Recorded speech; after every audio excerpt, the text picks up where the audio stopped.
Systematic way. Systematic way of doing a task, project, or research. It includes the methods, procedures, and tools used to collect and analyze data. Analysis of data.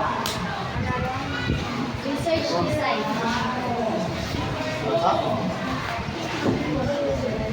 This design is used to prepare the academic performance of students in online learning versus those in traditional classrooms using numerical data. Okay, so numerical data, that is quantitative. When it is more on words, details, discussion, this is qualitative data. Okay, data collection.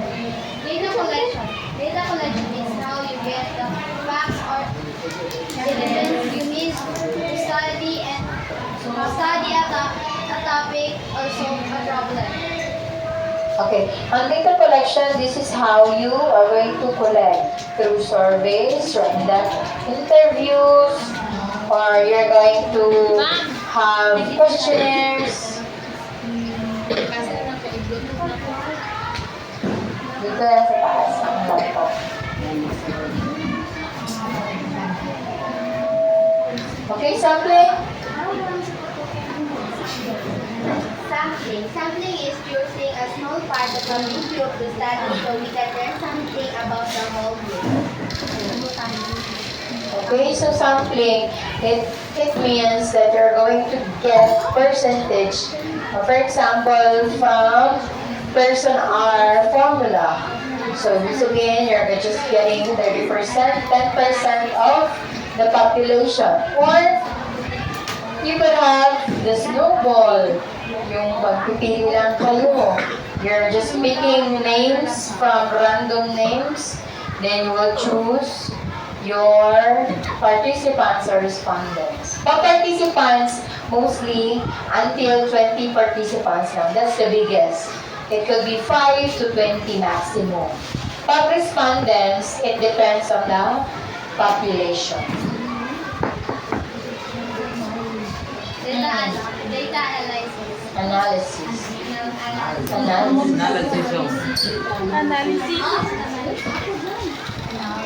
Ikaw na lang.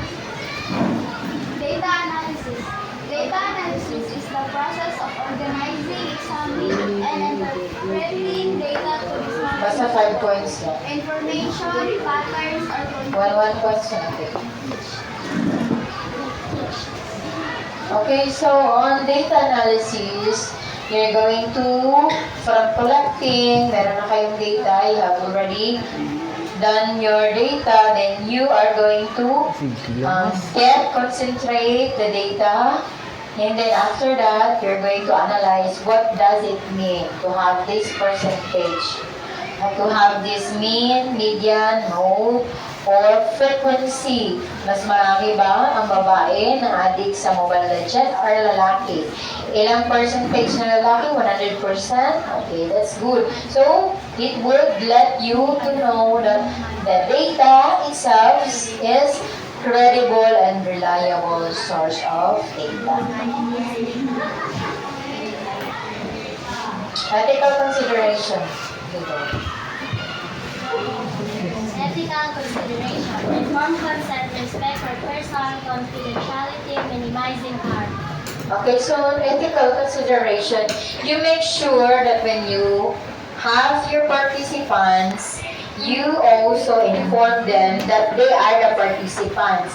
Whether kung below 18 pa sila, you give parent consent. But if they are 18 and above, you will have this letter of ethical consideration wherein you're going to inform your participants or respondents that they are included in the data collection. So, ibig sabihin, lahat ng information nila, makukuha nila.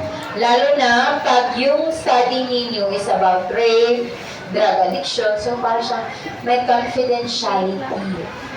Medyo, ang parang issue is, medyo higher risks.